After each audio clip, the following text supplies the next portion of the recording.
Well, having spoken to a guy who's been part of a billion-dollar takeout, now let's bring on Justin Holland, who will hopefully be doing billion-dollar takeouts soon. My portfolio Justin sure hopes Holland, so. thank you for joining us today. Congratulations on the big news. Thanks, Steve. I know that's been going on for quite some time, and obviously it's a first step to a much larger picture. So hopefully we can give the retail audience here today a little bit of insight as to what's happened, what it means, how it secures the company, and where we go from here from a volume increase and significant jumps in our revenue. Okay, so let's start off with FREYR. There's a whole bunch of iguana investors woke up this morning. Last night they went to sleep. They'd never heard of FREYR. This morning, this name FREYR pops up on their stock, whatever platform they're on. Hopefully, the deep dive.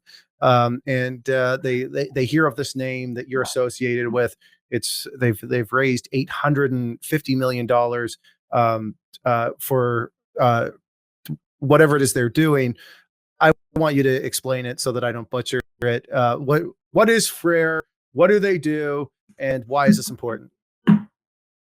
Well, the good news, Steve, is we can go into a little bit more detail now on who FREYR is and what they do. But I'll back up just a little bit. And the key piece to understand, and I think certainly our investors and particularly the retail investors understand who Itochu is. And that's our longstanding partner in Japan. And Itochu is looking to be, the premier energy services company of the future.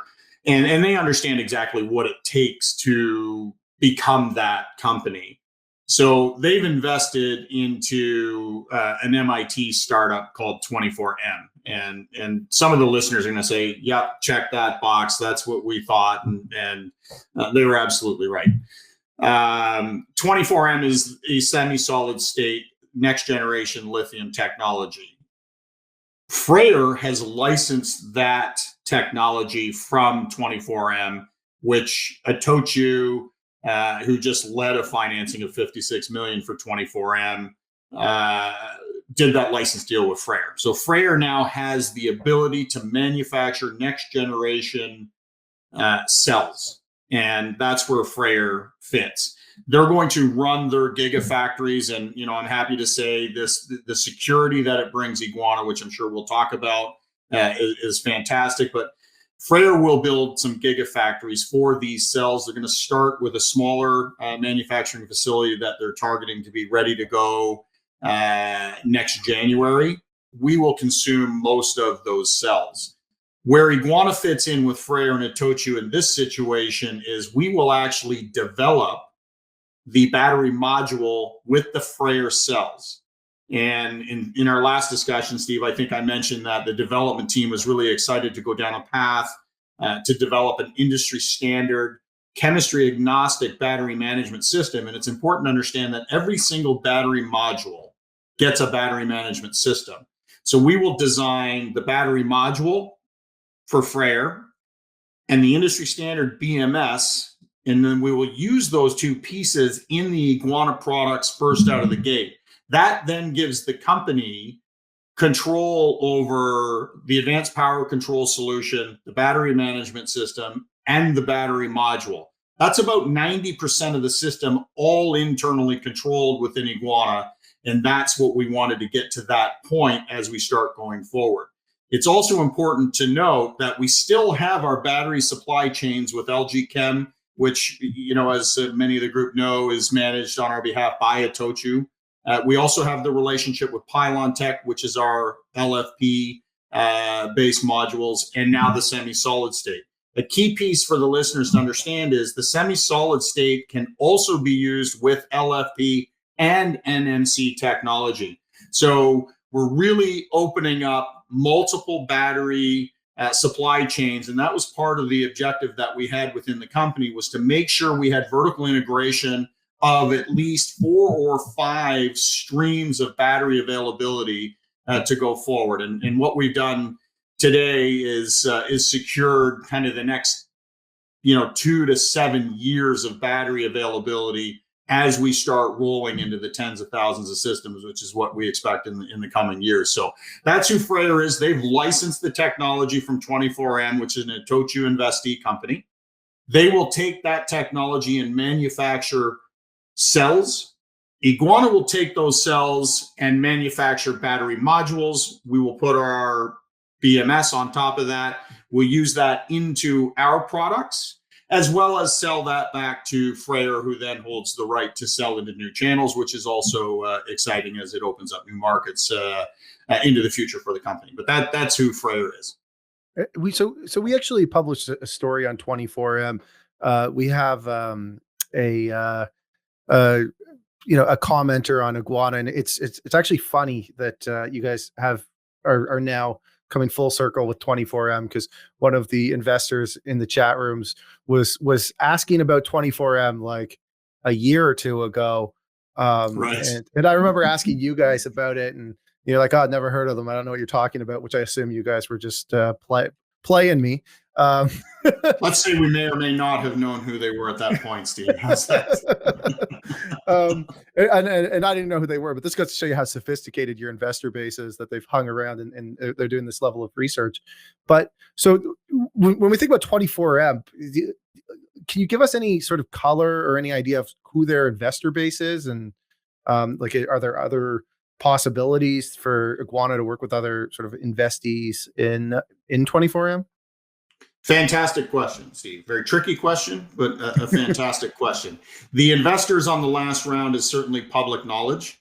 Are they potential customers and partners of Iguana? Absolutely. Can I go into any level of detail today? Absolutely not.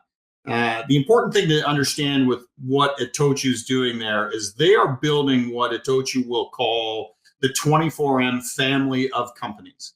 And the family of companies will license that technology. Then they will look to take the cell production that some of the investors will look to move into that arena as more and more companies look to get into energy and next generation battery technology, more and more gigafactories, if you will. Where Iguana fits within Itochu is we will be kind of the primary go-to for module development, BMS development, and that piece of the 24M group of families. So the FREYR news today is fantastic. We've been working with FREYR now for quite some time. We do expect to see very good things. It's important for the investor base to understand that FREYR is the first one. It's not the only one. And we do expect many more FREYRs, if you will, as we go forward, as Itochu and Iguana together secure the battery supply lines as this market starts to really ramp up. And that's the key message to take away from today is FREYR is the first one, and we fully anticipate seeing more. Okay, so on that idea of FREYR, here's a question that I was thinking of this morning. I go to their deck and I look at slide, I don't know, number page 8, I guess. Here, let me pull it up here. And so you guys are doing the modules, and I don't know if you could speak to this at all. And apologies for putting you on the spot a little bit, but they're saying that the modules are 25% of the value chain. I don't know how much of that segment of the value chain you guys are taking over here, but does this effectively line up a whole new vertical for Iguana? It does. These modules can be used in all segments. It's going to be used in mobility. It's going to be used, obviously, in storage, commercial and industrial scale storage. Some of the exciting things that we see going forward through this relationship is related to cost control and product cycle time. And you've heard me talk about, how great the team is with respect to product cycles. We are sending next week the 10 kilowatt product in for certification, which was started in January. having control over the battery module with the cells from FREYR will even speed the product cycle time further to where we are today. And today we think that we are one of the, if not the fastest product cycle company in residential and commercial energy storage. So we get a lot more control over that. We do anticipate seeing a 35 to 40% cost reduction on the entire battery with the new technology, which then translates into part of our cost reduction strategy to drive the gross margins that we've also been talking about, because the battery module itself still makes up 55 to 60% of the total system. So there's a number of positive things outside of just the announcement today. Faster product cycle times because we will control internally more of it.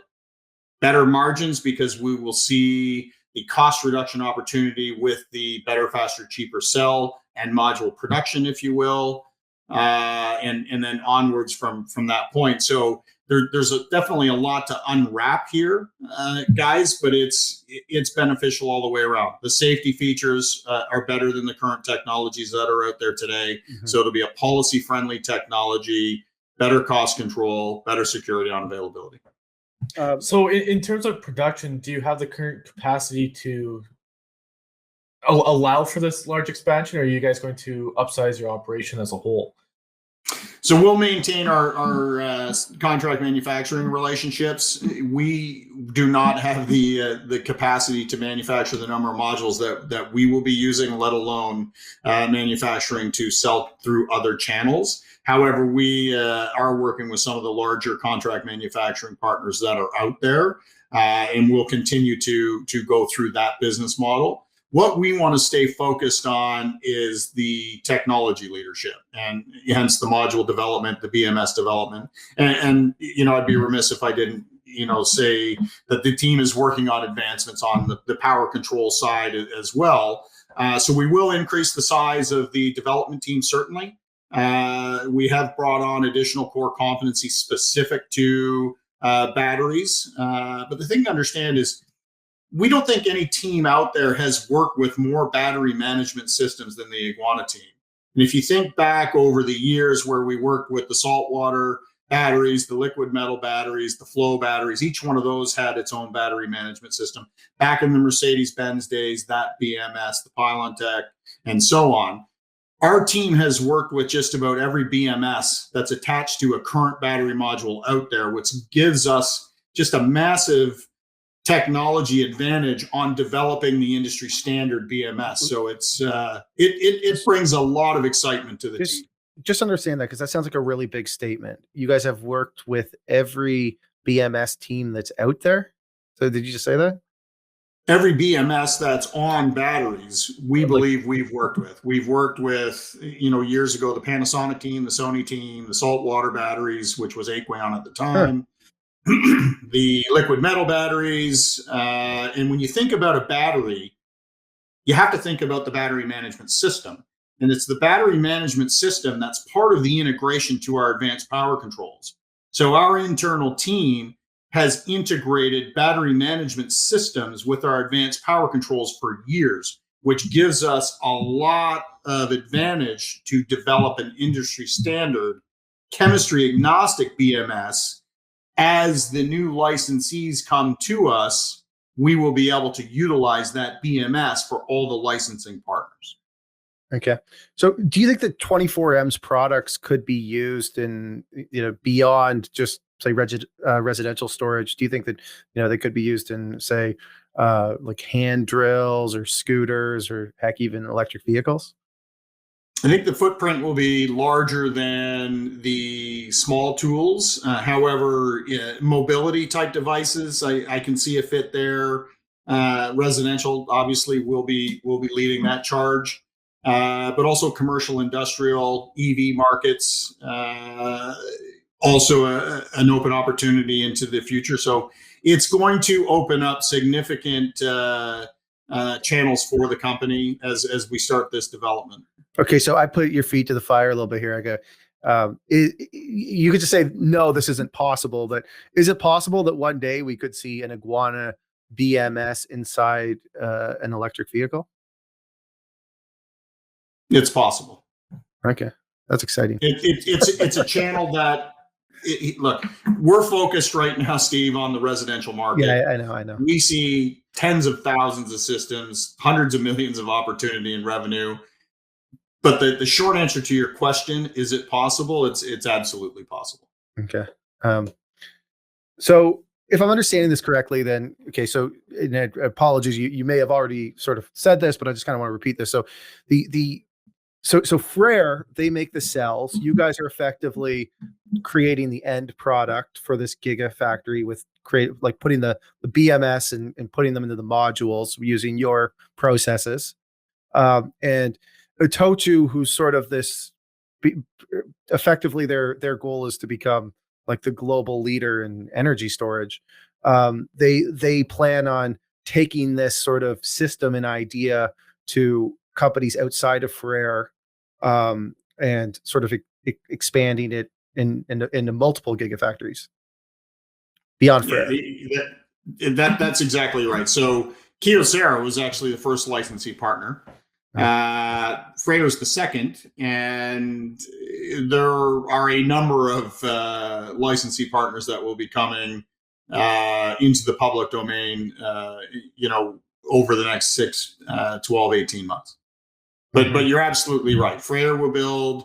They're targeting. With Tom's team over there, they're targeting 43 gigawatt hours, which is fantastic. And we believe that there will be several more coming forward in the near term, and we'll see where we go from there. Yeah, it seems like once every 2 weeks I'm reading a story of some new kind of battery technology that came out. There's one in Bloomberg, I think it was last week, about a company's now found a way to create batteries from wood products. But my understanding with your technology, it's totally agnostic. So if theoretically somebody did stumble into some great product using wood, you guys could effectively integrate that with your power controls, correct? Absolutely, and that's the benefit of having a software-driven platform. And we manage a lot of the platform through the software. And going back, many years now, when Acrion had the saltwater battery, they needed a very low input voltage from the power controls. We were the only company at the time that could provide that for them, so we did the integration. Same situation with the liquid metal battery. They needed a very specific window, and we could change the software drivers of our technology to match that window. If someone comes up with a battery made from wood, they will absolutely need a power control solution to put the energy into and take it out of. And I'm fully confident that our team would be able to do that integration in short order. And so you're seeing a lot of the different battery technology that's out there. Are you seeing anything with recycled batteries from electric vehicles that are being converted into sort of storage cells?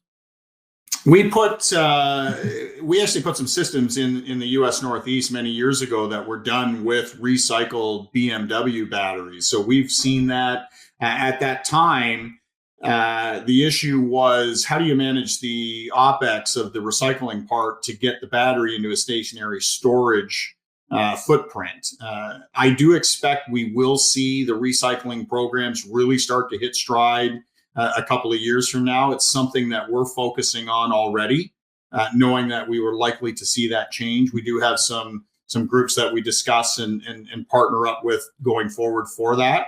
I can tell you that the recycling of batteries, and specifically to get the metals out of the batteries, is very high on Itochu's objective list as well. We have those discussions. So you will see recycling being a major part of the sector. I don't think you'll see it for the next couple of years, but it will be primary, kind of mid to later part of the decade. So part of my ignorance here, I just want to clarify something about that whole aspect. To me, if a battery is being recycled, it's because it's at end of life. It's not maintaining its charge as required. So what is there some type of reworking of the battery that is done internally to make it sustainable and effective as a home battery type system? Depends on what level of recycling you're talking about. So if you're talking about recycling EV batteries, it may be an EV battery that has, for instance, a 700-kilometer range. That battery, through the number of cycles it's gone through, can now only deliver 600. So that's going to be end of life for that battery for that EV. However, that battery is still perfect for a stationary storage application.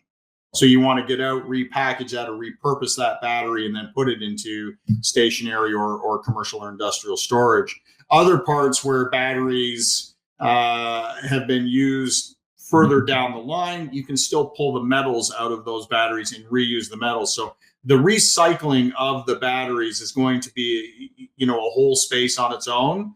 What we're looking at, and some of the things that you see today, are the recycling of the EV market, or the EV segment batteries. And that'll be the first one. It's the easiest one to understand. Now, we do know we've worked with some of the major auto makers, and what they're doing is they're going to try and get 2 cycles out of batteries before they look to repurpose into a stationary application.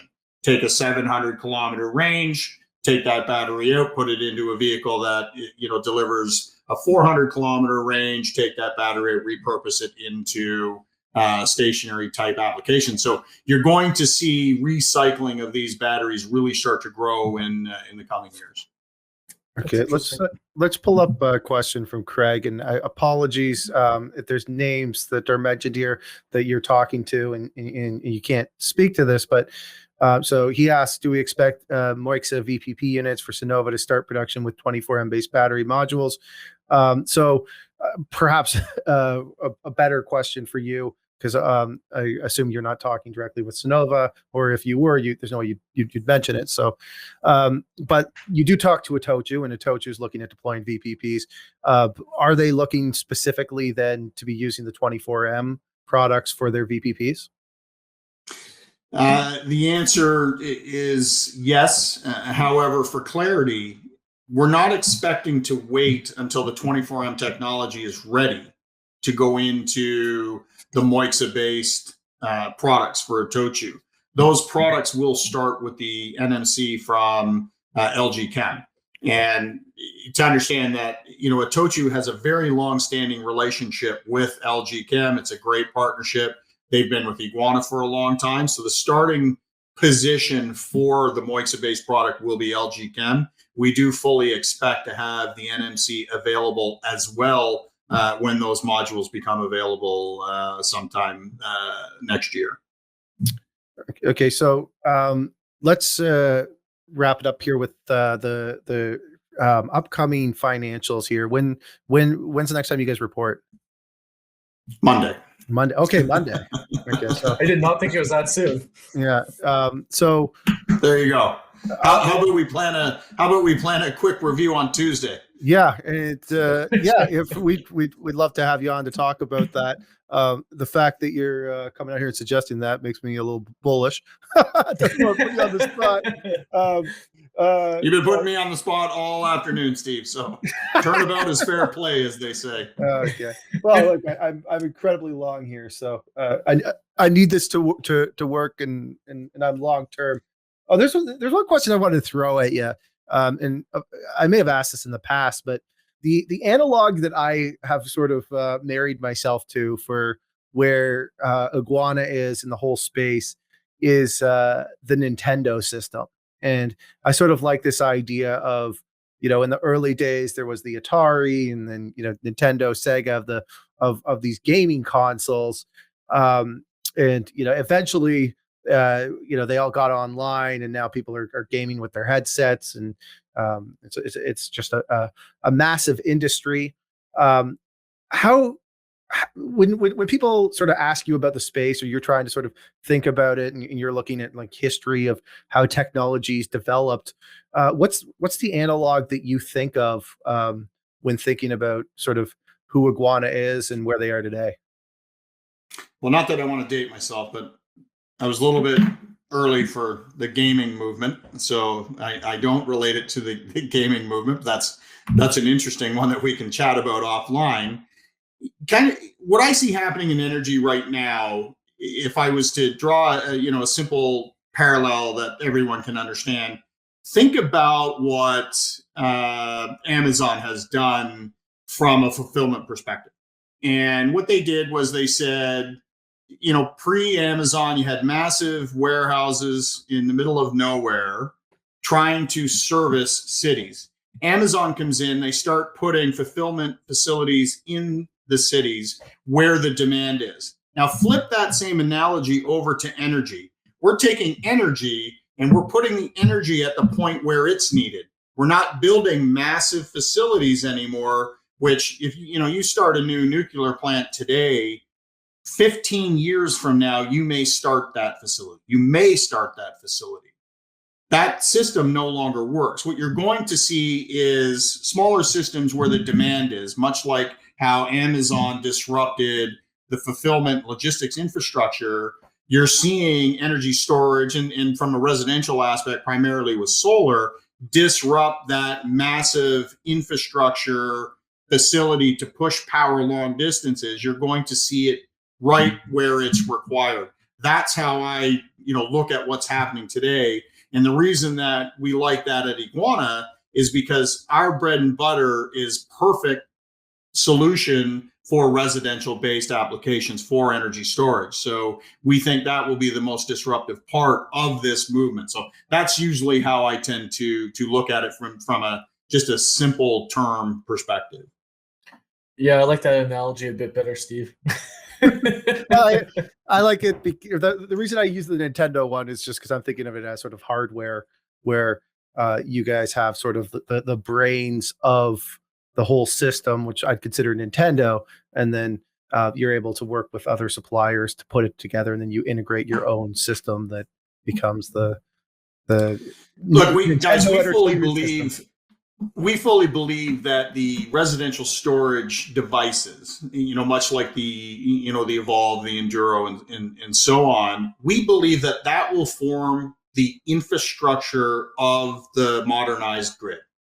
That's what we think is going to happen here.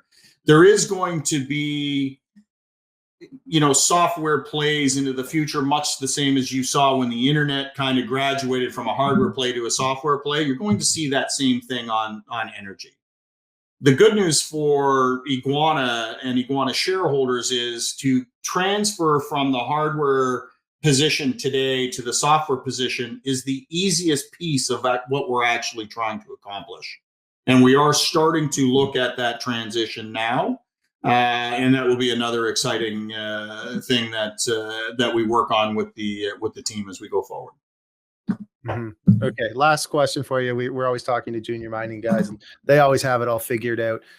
You're a supply chain guy. That's your background. What materials do you think are going to be an issue for the future in terms of deploying this grid modernization and an electric vehicle future? If you're looking at all the different supplies that go into sort of making this all possible, what are the materials that would keep you up at night worrying about whether or not there's going to be enough of that particular material? Right now it's the communication chips, the microchips. And there's a global shortage right now. I think I mentioned that maybe the last time we spoke, Ford just released their EV F-150, and within a week they cut their forecast by 50%. And it wasn't due to lack of demand; it was due to lack of chips. And it will take, likely, I believe Michael Dell came out and said it'll take roughly 2 years to build the capacity to meet the demand. And the demand's been caused by, the pandemic response and people staying at home and using more electronic devices and so on. That drives the demand for these microchips. And here's one of the benefits that we have at Iguana with the team that we have is we do have a chip shortage that we're looking at. And the team is able to modify the software and then utilize a secondary chip that's in less demand right now. So where Ford is cutting their forecast in half for the next year, we look at a potential chip shortage, and we can remedy that chip shortage in under 7 weeks. And it's because it is a software driven platform. And I know I try to make that statement as clear as I can each time I'm on, but the software driven platform is a big deal. It is a competitive advantage, and it's going to allow us to continue to ramp our revenues in the second half of the year, because we can make a very quick modification, move to a chip that's in less demand, and continue our inventory positioning process. So not to go too deep on the supply chain stuff, Steve, but you did ask the question. Yeah. So that's the one thing that I see. We have identified it as the primary constraint or risk on a go-forward basis. We put an interim solution in place already. We expect that interim solution to be ready kind of at the tail end of our current chip inventory, and off we go, and we continue to ramp and scale this business. Okay. Well, thanks so much for hopping on today, and congratulations on the news as a shareholder. I'm very excited to see that you guys get to be a partner with a company like FREYR. There's an $850 million raise involved that doesn't dilute us as Iguana shareholders. That'd be painful. Oh boy, would that ever! that would be a tough interview with you guys right after that, I suspect. Tough sell too. Yeah, very tough sellable. You're getting to use somebody else's infrastructure, which is always great to see. And hopefully you'll come on next week, and we can find time after the financials come out. I'm sure we're gonna have lots of questions, and I know that your shareholder base really appreciates you coming on here and doing this. There's always comments for weeks after every time you come on over little things you said, and everybody trying to dissect everything. And I'm always doing my best to get as much as I can out of you, because they all hound me afterwards to. No, it's perfect. And Steve, I'll tell you, I really like the platform. It does give our retail investors, similar access to, the company that, the institutional guys get, and it keeps everybody on the same page, which we want to make sure, obviously, from a fair play perspective. So I'm happy to come on whenever I can to make sure we get the questions answered, and just to be more available for the retail group. So let's absolutely set something up for Tuesday, even if it's 15 to 20 minutes, just to make sure we answer questions on the results. And then we'll go from that point. Perfect. Thanks so much, Justin. Awesome. We appreciate the time. Thanks, guys. Take care.